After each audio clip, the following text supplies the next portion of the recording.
இனிமே கண்ணை மூடிட்டு கடலை எண்ணெய் வாங்கலாம்.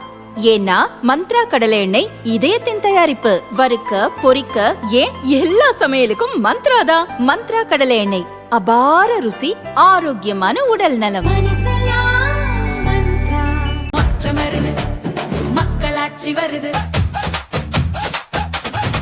நல்லாட்சினா எடப்பாடியார் தான். வாக்களிப்பீர் இரட்டை இலையே. இப்போ பார்த்தீங்கன்னா சிறுபான்மை ஓட்டெல்லாம் திமுகவுக்கு தான் உலகம், பிஜேபிக்கு உலகாதுன்னு அப்படின்னு திமுக வந்து பொய் பிரச்சாரம் பண்ணிகிட்டு இருக்கிறாங்க. சமூக வலைதளங்கள் இது குறித்து நிறைய செய்திகள் பரவலாக போயிட்டுருக்கு. இதை பற்றி எப்படி சார் நினைக்கிறீங்க, உங்கள் கருத்து? உண்மையான நிலைமை அப்படி கிடையாது. இது வரைக்கும் சிறுபான்மையின மக்கள், அதாவது குறிப்பாக முஸ்லீம் கிறிஸ்தவர்கள் வந்து அப்படி நம்பி நம்பி நம்பி நம்பி தொடர்ந்து இவங்களுக்கு வாக்களிச்சுட்டே வந்தாங்க.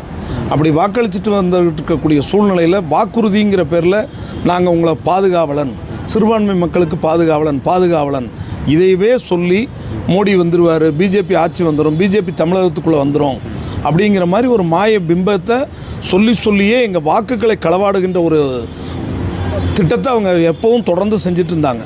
ஆனால் இந்த தடவை அப்படி சூழ்நிலைகள் கிடையாது. உண்மையாக இருக்கக்கூடிய கிறிஸ்தவ மக்களும் இஸ்லாமிய மக்களும் இப்போ உணர்ந்துருக்கிறாங்க. திமுகவால் எந்த அளவுக்கு நம்ம புறக்கணிக்கப்பட்டிருக்கிறோம். அவங்க கொடுத்த வாக்குறுதி என்ன, சும்மானாலும் சிறையில் இருக்கக்கூடிய தடா கைதிகளை நாங்கள் விடுதலை பண்ணிடுவோம். எப்படி பண்ண முடியும்? பண்ண முடியாத அத்தனையும் சொல்கிறது தான் திமுகவினுடைய வாடிக்கை. முதல் கையெழுத்து நீட்டுக்கு போடுவோம், முதல் நீங்கள் இந்த மாதிரி நகைக்கடனெல்லாம் தள்ளுபடி பண்ணுவோம், உங்கள்கிட்ட இருக்கிறதெல்லாம் வைங்க, பேங்கில் கொண்டு போய் வைங்கன்னு போன தேர்தலில் துணை முதலமைச்சர் உதயநிதி ஊராக பேசினார். நகைக்கடன் தள்ளுபடி பண்ணாங்களா? இல்லை நீட் தேர்வுக்கு ரத்து கையெழுத்து போட்டாங்களா? அதே போல் தான் சிறைவாசிகள் பிரச்சனையாக இருக்கட்டும், இஸ்லாமியர்கள் எந்த ஒரு மைனாரிட்டிக்கு அரசு துறையிலையோ வேலைவாய்ப்பில் இல்லை எந்த ஒரு இதுலேயும் கொடுக்க கிடையாது. அதனால் இந்த முறை மக்கள் விழிப்புணர்வோடு இருக்கிறாங்க. தேசிய ஜனநாயக கூட்டணியாகிய அனைத்து இந்திய அண்ணா திராவிட முன்னேற்ற கழகத்துக்கும் பாரதிய ஜனதா கட்சிக்கு, தமிழ் மாநில காங்கிரஸுக்கு, ஜான் பாண்டியனுக்கு இருக்கக்கூடிய கூட்டணி கட்சி பாட்டாளி மக்கள் கட்சி, அவங்களுக்கு தான் இந்த தடவை வாக்குகள் கிடைக்கும். அந்த வாக்கு பார்த்திங்கன்னா இப்போ சிறுபான்மை ஓட்டுகள் விஜய் ஒரு தரப்பு இழுத்துருவார் அப்படின்னு பரவலாக பேசப்படுது. விஜய் வந்து அது வந்து ஒரு என்டர்டைன் மாதிரி தான் இருக்குது. இன்றைக்கி அரசியலில் ஒரு என்டர்டைன். அவர் ஏதோ நினச்சா வருவார், நினச்சா போவார். ஒரு கூட்டத்துக்கு அனுமதி மறுப்பும்பார், ஒரு கூட்டத்துக்கு இருக்கும்பார், இருக்கிற கூட்டத்துக்கு சரியாக வர தெரியாது. அவங்களுடைய அரசியல் வந்து எடுத்தோன்னே அவர் எடுத்த முடிவுகள் எல்லாம் தப்பாக எடுத்துட்டார். சரியான ஆட்களை வச்சு சரியாக முடிவெடுக்காதனால அவருடைய போக்கு ஒரு தனிப்போக்காக இருக்குது. அதில் போய் அவர் எந்த சிறுபான்மை மக்கள் அவர்கிட்ட இருக்காங்க, அது ஆண்டவனுக்கு தான் வெளிச்சம். சும்மா சொல்கிறாங்களே தவிர அதெல்லாம் வெறும் வாய் சொல்ல வீணாக போயிடும். பாரத பிரதமர் மோடி பார்த்தீங்கன்னு வச்சுக்கோங்க, அனைத்து சமூகத்துக்கு வந்து முக்கியத்துவம் கொடுக்குறாரு. அது எப்படி சிறுபான்மை ஓட்டு வந்து டிஎம்கே குழுன்னு சொல்லலாம்? வளர்ச்சி, மோடி அப்படின்னா வளர்ச்சிங்க. உன்னத பாரதம், உயர்ந்த பாரதம், இந்த பாரத உயர்வுக்காக உழைக்கின்ற ஒரு மகத்தான தலைவராக தான் மோடியை அனைத்து தரப்பு மக்களும் பார்க்குறாங்க. ஒரே வார்த்தையில் சொல்லிடுறார், சப்கா சாத் சப்கா விகாஸ். அனைவருக்குமான திட்டங்கள், அனைவருக்குமான வளர்ச்சி.